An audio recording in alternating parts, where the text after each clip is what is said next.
So far, we have studied the rules and regulations required for formation of image by any of the spherical mirrors.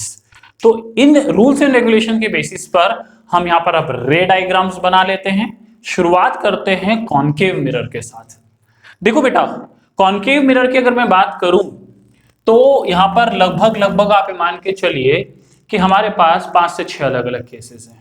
Cases किसके हिसाब से बनेंगे? Object की location के हिसाब से कि ऑब्जेक्ट की पोजीशन क्या है। सबसे पहले मैं ऑब्जेक्ट को इंफिनिटी पे मान रहा हूं, तो मैं यह लिखते जाऊंगा कि ऑब्जेक्ट की पोजीशन क्या है। मैं एक रे डायग्राम बनाऊंगा, साथ में मैं जो इमेज बनेगी उसकी कुछ प्रॉपर्टीज भी लिखूंगा। This will be very very important. So सबसे पहला केस हम क्या लेने जा रहे हैं? Object at infinity. Object infinity पे रखा हुआ है। यह हमेशा याद रखना, रेज ऑफ लाइट अगर बहुत दूर से आ रही है तो लगभग वो एक दूसरे के पैरेलल हो जाएंगी। तो यहां पर अगर मैं किसी कॉन्केव मिरर की बात करूं, कॉन्केव मिरर मैंने लिया, आपको काफी सारी चीजें जो इसमें डायरेक्टली आप कर सकते हैं, कुछ भी रटने की जरूरत नहीं है, सिर्फ रूल्स को फॉलो करिए। एक कॉन्केव मिरर इस तरह से बनाइए, प्रिंसिपल एक्सिस बनाइए, एक स्पेसिफिक डिस्टेंस पर, डिस्टेंस बहुत ज्यादा बड़ा ना हो, इतने पे आप एक फोकस रखिए और जितनी दूर आपने फोकस लिया है, फोकस से इतनी दूर पे आप सेंटर ऑफ कर्वेचर को लोकेट कर दीजिए। ऑब्जेक्ट अगर इंफिनिटी पे, तो रेस कैसे आ रही होगी बेटा? एक दूसरे के पैरेलल। एक रे यहां से पैरेलल। मैंने आपको रूल्स एंड रेगुलेशन में बताया था कि 3 रूल्स है, 3 रूल्स में से हमें कोई से भी 2 रूल्स को फॉलो करना है, ये आपकी चॉइस हो सकती है।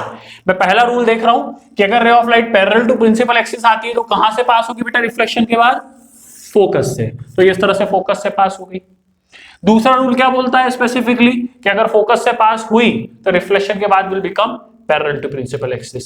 लेकिन यहां पर फोकस से पास होने वाली बात इसलिए नहीं क्योंकि वो पैरेलल टू प्रिंसिपल एक्सिस ही आने वाली है। आई रिपीट, जैसा कि वो इन्फिनिटी से आ रही है तो मैं मान के चलूंगा कि वो पैरेलल टू प्रिंसिपल एक्सिस ही आएगी। और पैरेलल टू प्रिंसिपल एक्सिस आती है अगर ये रे भी, तो कहां से पास होगी? फोकस से। तो यहां से पास हो गई इस तरह से। ये एक रिफ्लेक्टेड रे, ये रिफ्लेक्टेड रे कहां मिली? यहां मिली। और जहां इमेज मिली वहां पर इमेज का फॉर्मेशन किया बेटा, वहां इमेज का फॉर्मेशन किया तो आप देख सकते हैं इमेज कैसी है, बिल्कुल छोटी सी है, पॉइंट साइज की है। तो सबसे पहले इमेज कहां बनी? At focus. कहां पे बनी बेटा? फोकस पर बनी। उसके बाद हम यह लिखेंगे कि उसका साइज कैसा है? पॉइंट साइज है। कैसा है बेटा? Point size. ये रियल है कि वर्चुअल? हमने अभी समझा था कि थोड़ी देर पहले कि अगर एक्चुअल रेज एक दूसरे को मिलती है तो वो रियल इमेज का फॉर्मेशन करती है। ये वाली रे और ये वाली रे एक्चुअल रेज थी रिफ्लेक्शन के बाद। आई रिपीट, रिफ्लेक्शन के बाद की एक्चुअल रेज थी वो, और रिफ्लेक्शन के बाद की अगर एक्चुअल रेज थी तो यहां पर एक रियल इमेज का वो फॉर्मेशन करेगी। तो image would be real image. ठीक है बेटा, इतना यहां तो कोई प्रॉब्लम तो नहीं है। बात आती है इरेक्ट है कि इन्वर्टेड, मतलब सीधी है कि उल्टी है। देखो, जो फुल स्टॉप होता है वो सीधा उल्टा बोलना थोड़ा सा एक अजीब सा केस। आप सोचो ना, आपके स्कूल में कभी टीचर ने मार्क्स काटेगा कि आपने उल्टा फुल स्टॉप बना दिया। This is not at all possible. Practically अगर मैं देखूं तो रियल इमेज अगर बनी है तो it has to be basically inverted. ठीक है, लेकिन फुल स्टॉप है, पॉइंट साइज जैसी इमेजेस में मैं रियल और इन्वर्टेड और इरेक्ट नहीं बताते, उसको वहां पर इसी तरह से छोड़ रहा हूं। मैं दूसरे केस पर आता हूं। ऑब्जेक्ट इंफिनिटी पे था, उसको थोड़ा नजदीक लाइए मिरर की तरफ। अगर आप उसे मिरर की तरफ लाते हैं तो अगेन मैंने मेरा कॉन्केव मिरर लिया, यहाँ पे फोकस है आपका, यहाँ पे आपका सेंटर ऑफ कर्वेचर है, और ऑब्जेक्ट को आप यहां रख दीजिए। That is object is beyond C, centre of curvature के पीछे की ओर। ठीक है, सेंटर ऑफ कर्वेचर से पीछे। रूल्स को फॉलो करें फटाफट से। ठीक है, हमेशा याद रखना एक्चुअल रेस रिफ्लेक्शन के बाद जब एक दूसरे से मिलने वाली है, फिर रिफ्लेक्शन के बाद की जो एक्चुअल रेस होती है वो जब एक दूसरे से मिलती है तो वो रियल इमेज का फॉर्मेशन करती है। यहां से पहली रे गई parallel to principal axis. I repeat, पहली रे कहां से गई? Parallel to principal axis. कहां से पास होगी? फोकस। कहां से पास होगी? फोकस। चलिए रूल नंबर 2 का भी यूज कर लेते हैं अपन। यहां पर ऑब्जेक्ट के सिर की इमेज बना रहा हूं मैं। ठीक है, अगर रे ऑफ लाइट फोकस से पास हुई, आई रिपीट, अगर रे ऑफ लाइट फोकस से पास हुई तो रिफ्लेक्शन के बाद it will become parallel to principal axis. तो एक रिफ्लेक्टेड रे ये रही, एक रिफ्लेक्टेड रे ये रही। कहां मिली? यहां मिली। यहां मिली तो image would be like this. तो ये बन गई आपकी इमेज। ऑब्जेक्ट था ये, लेट्स से अगर मैं ए बी ऑब्जेक्ट बोल दूं तो ए डैश और बी डैश आपकी इमेज बन गई। इमेज कैसी बनी है? उल्टी बनी है, इन्वर्टेड बोला जाएगा।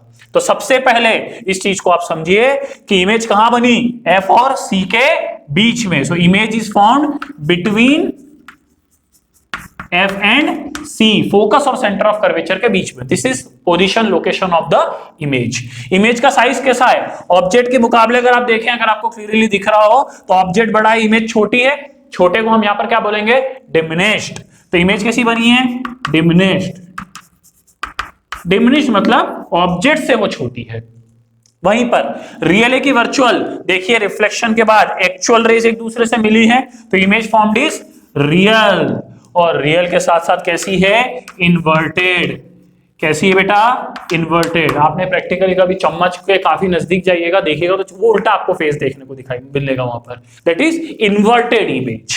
ठीक है, तो ये वाला केस समझ में आया? That is beyond C. Object को थोड़ा और नजदीक लाइए और अब आप ऑब्जेक्ट को ले आइए एट सी। चलिए बात करते हैं ऑब्जेक्ट एट सी, मतलब और थोड़ा सा नजदीक ले आए और ऑब्जेक्ट को हम कहां पर ले आ चुके हैं? सेंटर ऑफ कर्वेचर पे। तो ये मैंने मेरा कॉन्केव मिरर बनाया, फोकस बनाया, सेंटर ऑफ कर्वेचर बनाया।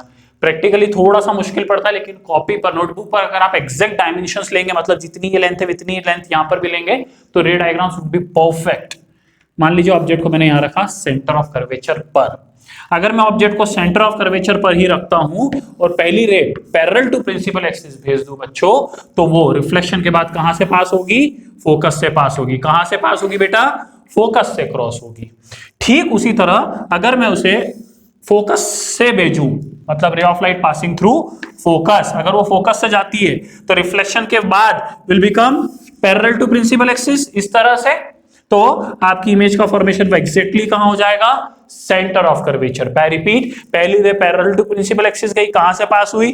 फोकस। दूसरी फोकस से गई, कहां से पास हुई? Parallel to principal axis. कहां मिली? यहां पर मिली, तो इमेज का फॉर्मेशन इस तरह से हो गया। इमेज कहां बनी? एट सी, मतलब सेंटर ऑफ कर्वेचर। तो सेंटर ऑफ कर्वेचर पर ऑब्जेक्ट था और सेंटर ऑफ कर्वेचर पर ही इमेज। याद रखिएगा, ये इकलौता ऐसा केस होता है जिसमें आपके ऑब्जेक्ट और इमेज एक ही पोजीशन पर आते हैं।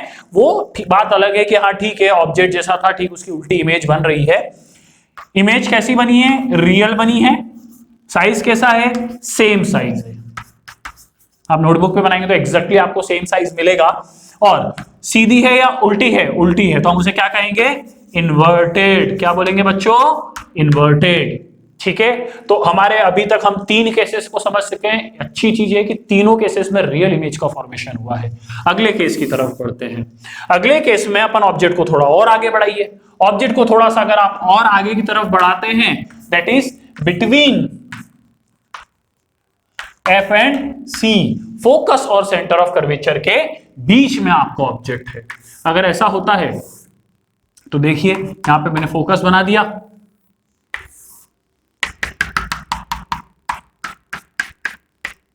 यहां पर मैंने सेंटर ऑफ कर्वेचर बना दिया, ऑब्जेक्ट को मैंने यहां रख दिया।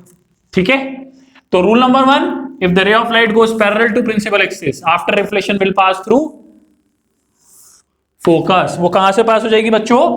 फोकस से पास हो जाएगी। Rule number 2, if the ray of light passes through focus after reflection will become parallel to principal axis, मतलब वो पास होगी इस तरह से। कहां मिली? यहां पर मिली है, तो इमेज बनेगी कुछ इस तरह से। ठीक है बेटा, इतना तो ये आपका ऑब्जेक्ट था ए बी। अपन यहां पर भी नाम लिख देते हैं ए बी, तो यही बन गया ए डैश और ये हो गया आपका बी डैश। यहां पर हम नाम लिख ही चुके थे। ठीक है, बहुत बढ़िया। तो यहां पर ये था ए बी, तो ये रहा ए डैश बी डैश। इमेज कैसी बनी है? उल्टी बनी है। एक्चुअल रेज एक दूसरे से मिलाई तो रियल भी है। कहां है? Beyond C. कहां है बेटा? Beyond C, that is beyond centre of curvature. कैसी बनी है? रियल बनी है। ऑब्जेक्ट के मुकाबले इमेज बड़ी दिखाई दे रही है तो एनलार्ज बोलेंगे उसे। क्या बोलेंगे बेटा? एनलार्ज। आप अगर अभी तक नोट करें रे डायग्राम्स में, तो जैसे जैसे ऑब्जेक्ट जो है मिरर के नजदीक आते जा रहा है, वैसे वैसे इमेज मिरर से दूर जाती जा रही है। Beyond C, real, enlarge. और बेसिकली अगर देखा जाए तो रियल है तो इन्वर्टेड होगी, है भी सही। तो एक चीज और अच्छी देखने को मिल रही है कि अभी तक के सारे केसेस में रियल है और इन्वर्टेड भी है। तो कॉम्बिनेशन मुझे समझ में आ रहा है कि हाँ रियल है तो इन्वर्टेड होगी, बट ऐसा कोई मैंडेटरी पार्ट नहीं है, वर्चुअल ऑब्जेक्ट्स के केसेस अलग होते हैं। ठीक है, पांचवें केस पर आते हैं, दो केसेस हमारे पास और बचे हुए हैं। ऑब्जेक्ट इज एट एफ, थोड़ा सा और नजदीक ले आओ, इन्फिनिटी पे था, बियॉन्ड सी लाए, वहां से सी पर लाए, बिटवीन एफ एंड सी लाए, और अब सीधे एफ पर ले आओ। यहां फोकस लिया, यहां सेंटर ऑफ कर्वेचर लिया, फोकस पे ही ऑब्जेक्ट है। ठीक है, ये रहा आपका ए डैश, ए और बी पॉइंट। पहली तो ठीक है, पैरेलल टू प्रिंसिपल एक्सिस से कहां से पास होगी, फोकस से। दूसरी रे में थोड़ी सी प्रॉब्लम है, दूसरी में फोकस से इसलिए नहीं भेज सकता हूं क्योंकि ऑब्जेक्ट खुद ही फोकस पर है। तो क्या करो, ठीक है, कोई जरूरी थोड़ी है कि उन्हीं तीन रूल्स को फॉलो करो, आप रे ऐसी भेज दीजिए, मिरर लॉज ऑफ रिफ्लेक्शन को तो फॉलो करेगा, तो ये आपका एंगल ऑफ इंसिडेंस, तो इतने ही एंगल पर आपका एंगल ऑफ रिफ्लेक्शन पर ये रिफ्लेक्ट हो जाएगी। ये दोनों रेज एक दूसरे के पैरेलल है तो कहां मिलेगी, इन्फिनिटी पे इस तरफ। तो अगर मैं उसको पीछे एक्सटेंड भी करता हूं तो भी कहां पाई जा सकती है, इन्फिनिटी। लेकिन एक्सटेंड में तब करता जब ये इस तरफ डाइवर्जिंग होती, लेकिन ये तो इस तरफ पैरेलल है, तो हम क्या बोल सकते हैं इसकी प्रॉपर्टीज में, इमेज कहां बनी, एट इन्फिनिटी। कहां बनी बेटा, इन्फिनिटी। अगर इन्फिनिटी पे बनी है तो बहुत ज्यादा आगे जाकर बनेगी, अगर प्रिंसिपल एक्सिस से उसको ज्वाइन करने जाऊं तो हाईली एनलार्ज। कैसी बेटा, हाईली एनलार्ज्ड, हाईली एनलार्ज्ड होगी। उसके साथ साथ मैं उसे रियल कह देता हूं, कोई दिक्कत नहीं है। ठीक है, इन्वर्टेड भी आप बोल सकते हो। कई बच्चे बोलते हैं सर पीछे क्यों नहीं एक्सटेंड करवाई, अरे इधर डाइवर्जिंग होती तो पीछे में एक्सटेंड करता ना, उधर वो पैरेलल है। ठीक है, तो ये हो गए आपके 5 केसेस। छठा केस जो अपने आप में बहुत इंपॉर्टेंट केस है, आप उसको देखिए। छठा केस इन 5 केसेस से अलग है, बहुत ध्यान से देखो, इसको बहुत ध्यान से देखना आप। ठीक है, प्रैक्टिकली मैं स्पेसिफिकली चाहूंगा कि ये वाला सेक्शन अगर बच्चों को जूम होकर दिखे तो बहुत ही अच्छा लगेगा। ठीक है, देखिए ध्यान से, मैं यहां पर ऑब्जेक्ट को between F and P, focus और पोल के बीच में, ठीक है, ये मैंने प्रिंसिपल एक्सिस बनाई, ये मेरा कॉनकेव मिरर है, ये मेरा फोकस में यहां ले लेता हूं, और ये मेरा पोल। ठीक है, फोकस और पोल के बीच में ऑब्जेक्ट है। अब थोड़ा सा जो है रे डायग्राम बनाना एक मुश्किल काम है, चलिए फिर भी मैं एक पहली रे तो नॉर्मली एक पहले रूल को लेकर, ऑल्दो ऐसा प्रैक्टिकली तो पॉसिबल नहीं कि ऑब्जेक्ट को इंटरसेक्ट करके रे निकल जाए, पर ठीक है रे डायग्राम में वी कैन डू इट। तो ray of light going parallel to principal axis कहां से पास होगी रिफ्लेक्शन के बाद, फोकस से। कहां से पास होगी बेटा, फोकस से, तो वो इधर निकल गई। ठीक है, I repeat, parallel to principal axis गई तो रिफ्लेक्शन के बाद फोकस से क्रॉस हुई। दूसरी यहां भेज दीजिए, लॉज ऑफ रिफ्लेक्शन को फॉलो करती हुई ऐसी गई, तो एक रे जा रही है मेरी ऐसी, एक रे जा रही है ऐसी, ये इधर डाइवर्ज हो रही है। ठीक है, इधर डाइवर्ज हो रही है मतलब इस तरफ तो नहीं मिलेगी, तो पीछे तो मिला सकते हैं, पीछे मिला सकते हैं, तो पीछे इसको आप एक्सटेंड कर दीजिए। यहां बन गई, यहां बनी, तो एक अच्छी चीज क्या मिल रही है, लोकेशन क्या है, behind the mirror, behind the mirror, mirror के पीछे की ओर इमेज का फॉर्मेशन हुआ। उसके साथ ही साथ स्पेसिफिकली अपन क्या बोल सकते हैं, ऑब्जेक्ट के मुकाबले इमेज थोड़ी सी बड़ी है, तो एनलार्ज।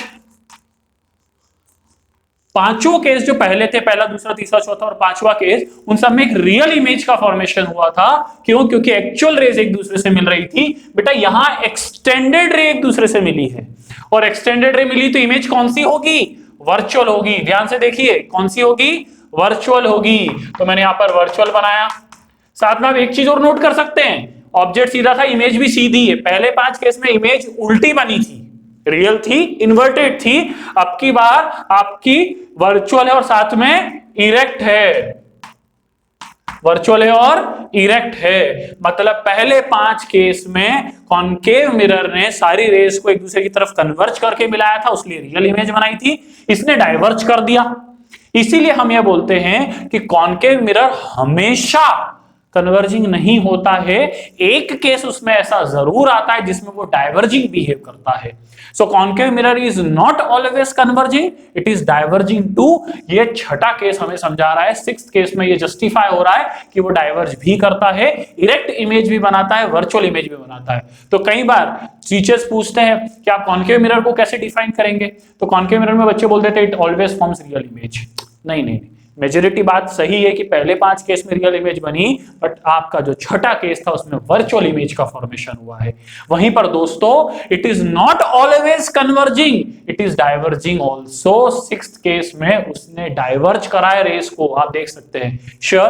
तो आप उसको स्फेरिकल मिरर को, जो हमने शुरुआत में डेफिनेशन समझी थी स्फीयर के टर्म्स में, उसी टर्म्स में दें तो ज्यादा बेहतर होगा। इसको स्क्रीन को पॉज करो, एक बार पूरा नोट डाउन करो फटाफट से।